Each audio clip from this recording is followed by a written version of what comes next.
Good morning. Welcome again in the class. Today again we are going to start the new lesson. That is unit number 3rd, lesson number 3.2. The night I met Einstein. Okay. In the last period we have finished the poem Night of the Scorpion. Now let me introduce the writer Jerome Waldman. The life period of the writer is he was born in 1913 and he was dead in 1998. Jerome Waldman was an American playwright. Playwright का मतलब होता है dramatist. वो एक अच्छा एक dramatist था. And he was also the novelist. वो कादम्बरीकार भी था, novelist. In 1960 he won the Pulitzer Prize for his work. America में पुलित्जर प्राइज है, उसे पुलित्जर प्राइज भी मिला है 1960 में फॉर म्यूजिकल ड्रामा के लिए टाइटल्ड फियोरोलो. फियोरोलो नाम का एक ड्रामा है और उस ड्रामा के लिए उसको पुलित्जर प्राइज भी मिला है. He collaborate with the George Abbott. Collaborate का मतलब साथ में काम करना. उसने किसके साथ कोलैबोरेट किया है? George Abbott, Jerry Bock and Sheldon Harnick for its music and lyric. Music और लिरिक के लिए उसने इन लोगों के साथ कोलैबोरेट भी किया है. Now his book I can get it for you wholesale, this is the name of the book, has also been used for a movie of the same name. इस नाम की एक पिक्चर भी निकाली है. Yes, so this is the introduction of the writer. Now see the night I met Einstein. When I was a very young man, writer कहता है कि जब मैं यंग था, I was invited to dine. To dine का मतलब have dinner, formerly dinner, औपचारिकता से लंच के लिए किसी को बुलाना. सो आई वॉज इन्वाइटेड, मुझे आमंत्रित किया गया at the house of a फिलॉन्थ्रोपी.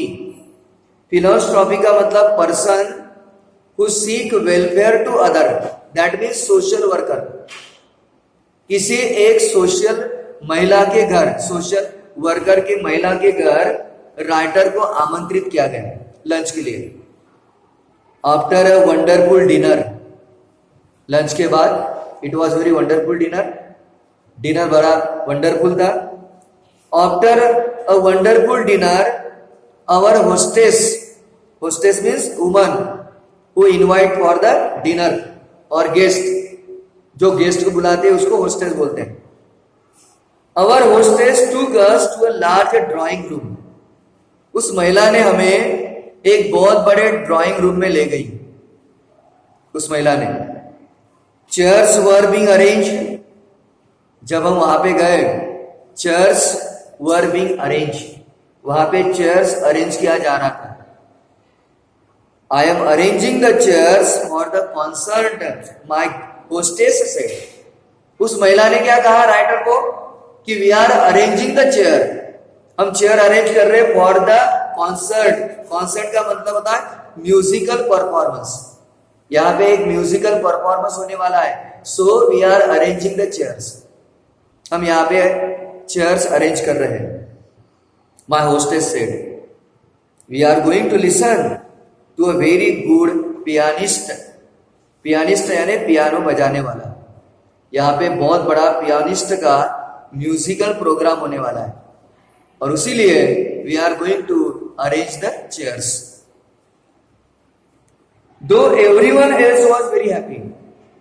Actually everyone was happy but I was not. Writer कहता है कि हर कोई हैप्पी था लेकिन मैं नहीं. I did not understand classical music. क्योंकि क्लासिकल म्यूजिक यानी क्या मुझे पता नहीं था. I was not interested in classical music. Classical music में मैं इंटरेस्टेड नहीं था. I thought I was tone deep.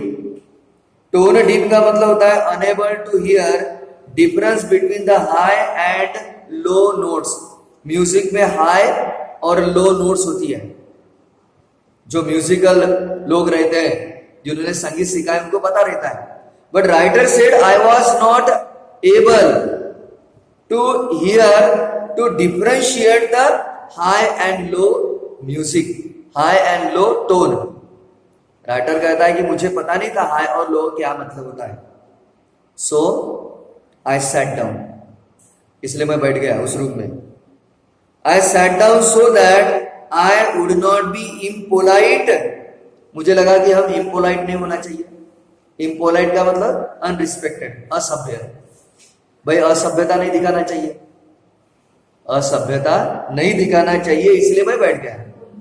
And waited for the concert to begin. और म्यूजिकल प्रोग्राम शुरू होने के लिए मैं राह देख रहा था.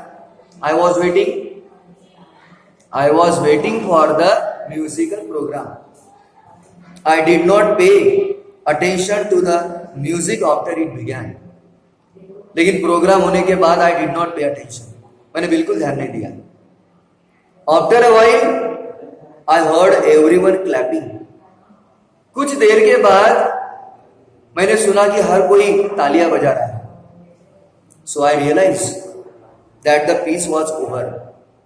पीस वॉज ओवर यानी परफॉर्मेंस वॉज ओवर. उसके बाद मुझे पता चला कि भाई परफॉर्मेंस खत्म हो गया, इसलिए तो लोग तालियां बजा रहे. Just then I heard a gentle but firm voice saying. उसी समय मुझे बहुत ही कोमल और डिटरमाइंड आवाज मुझे सुनाई दिया.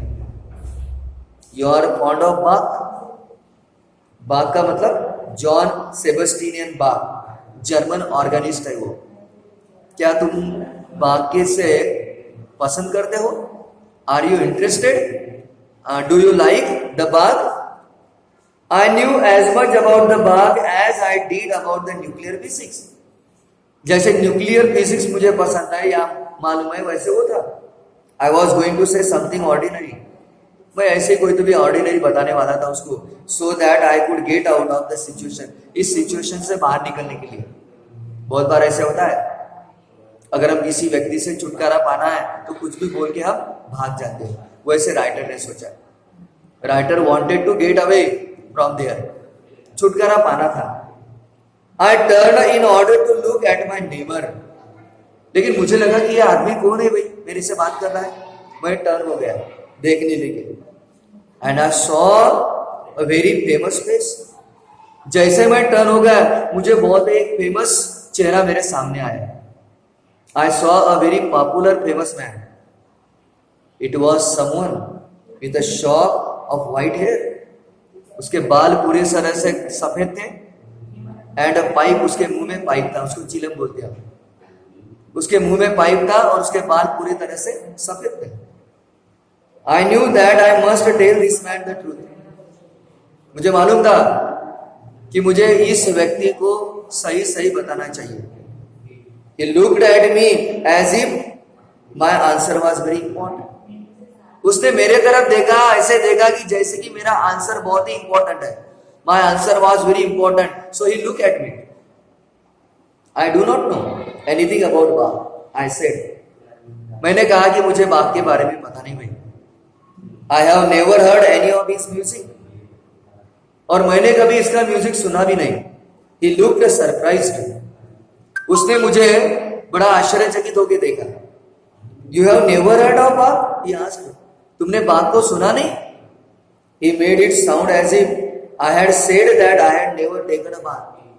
उसको ऐसा लगा कि जैसे कि मैंने कभी नहा ही नहीं. I never took a bath. कभी मैंने नहाया नहीं, ऐसे उसको लग रहा था. I would like to understand music.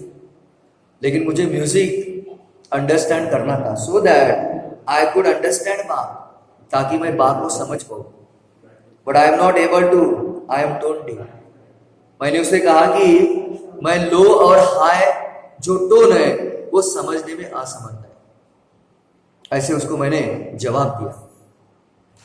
Okay, here we have completed page number 108. हमने यहाँ पे पेज नंबर 8 कंप्लीट किया. उसके बाद का जो पोर्शन है वो हम नेक्स्ट पीरियड में देखेंगे. You read again and again and try to understand. Okay, see you tomorrow in the next period.